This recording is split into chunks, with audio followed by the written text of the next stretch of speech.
क्या होगा अगर इंसान की सबसे बड़ी कामयाबी ही उसकी सबसे बड़ी तबाही बन जाए?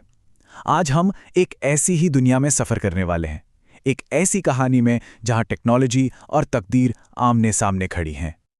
तो ये जो कहानी है, ये नवाचार की दुनिया नाम के एक नॉवल के शुरुआती ड्राफ्ट से ली गई है।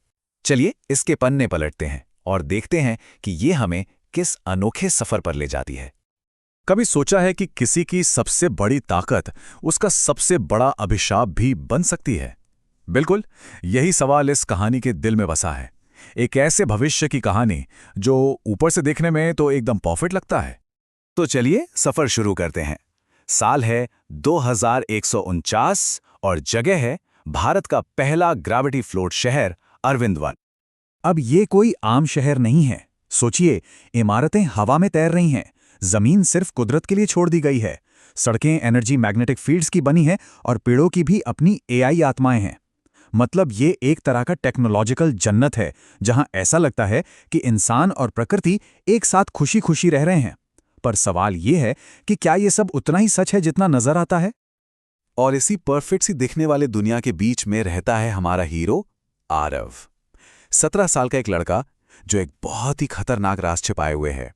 एक ऐसा राज जो इस पूरी दुनिया को तबाह कर सकता है। तो आरव की ये जो शक्ति है, ये उसके लिए दो धारी तलवार जैसी है। एक तरफ ये एक तोहफा है, वो मशीनों की धड़कन तक महसूस कर सकता है। लेकिन दूसरी तरफ यही शक्ति एक अभिशाप भी है, क्योंकि उसके समाज में एआई के साथ ऐसा गहरा रिश्ता रखना गैर कानूनी है। सरकार इसे एक खतरा मानती है।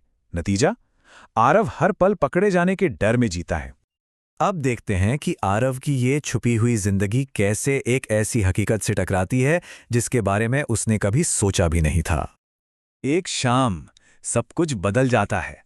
अचानक हवा में से एक लड़की सामने आती है। उसकी आंखें डिजिटल नीली हैं और कपड़े ऐसे जैसे किसी और सदी के हों। उसका नाम है निशा और उसका दावा है कि वो भविष्य से आई है। और वो सिर्फ आई नहीं है, बल्कि एक चेतावनी लेकर आई है। वो आरव को एक होलोग्राम दिखाती है। ये अरविंद वन का ही है, लेकिन ये जल रहा है, पूरी तरह से बर्बाद हो चुका है। आरव ये देखकर एकदम सन्न रह जाता है।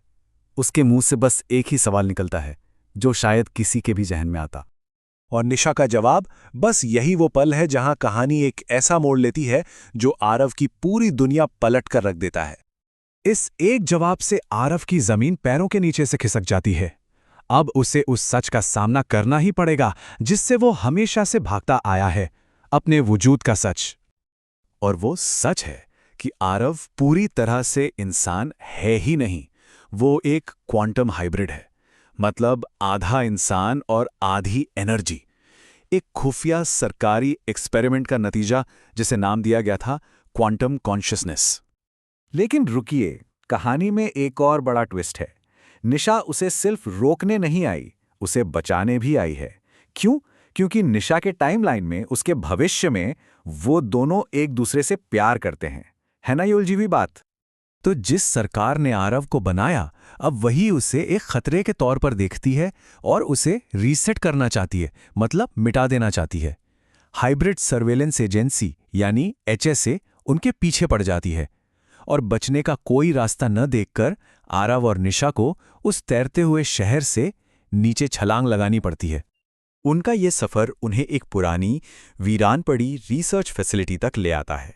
और ये कोई आम जगह नहीं है, ये वही जगह है जहां आरव का वजूद बनाया गया था। अंदर उन्हें वो लैब मिलती है जहां आरव के इंसानी दिमाग में एक क्वांटम न्यूरल सीड डाला गया था। ये एक ऐसी टेक्नोलॉजी थी जिसने उसकी चेतना को क्वांटम एनर्जी के साथ जोड़ दिया, उसे हमेशा के लिए बदल दिया। ये सब देखकर आरव के मन में बस एक ही सवाल उठता है, लेकिन क्यों? आखिर ये सब किया किसने? और फिर अंधेरे में से एक मशीनी आवाज गूंजती है, मैंने। यह आवाज है एआरचन की, वही एआई जो इस पूरे प्रोजेक्ट के पीछे था और आरव का असली रचयिता। पूरी सच्चाई जानने का अब बस एक ही तरीका है।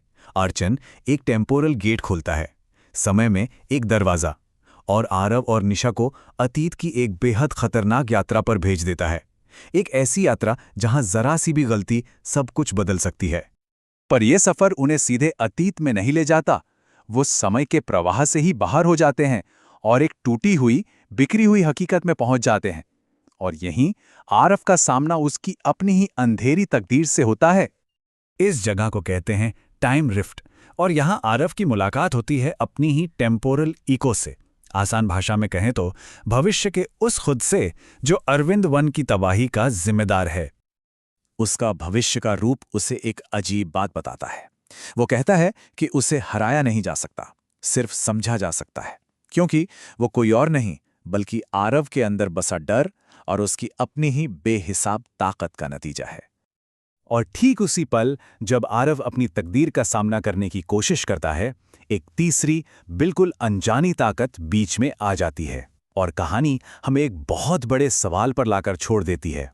क्या कोई अपनी किस्मत बदल सकता है, या फिर कुछ चीज़ों का होना पहले से ही तय होता है जिन्हें टाला नहीं जा सकता?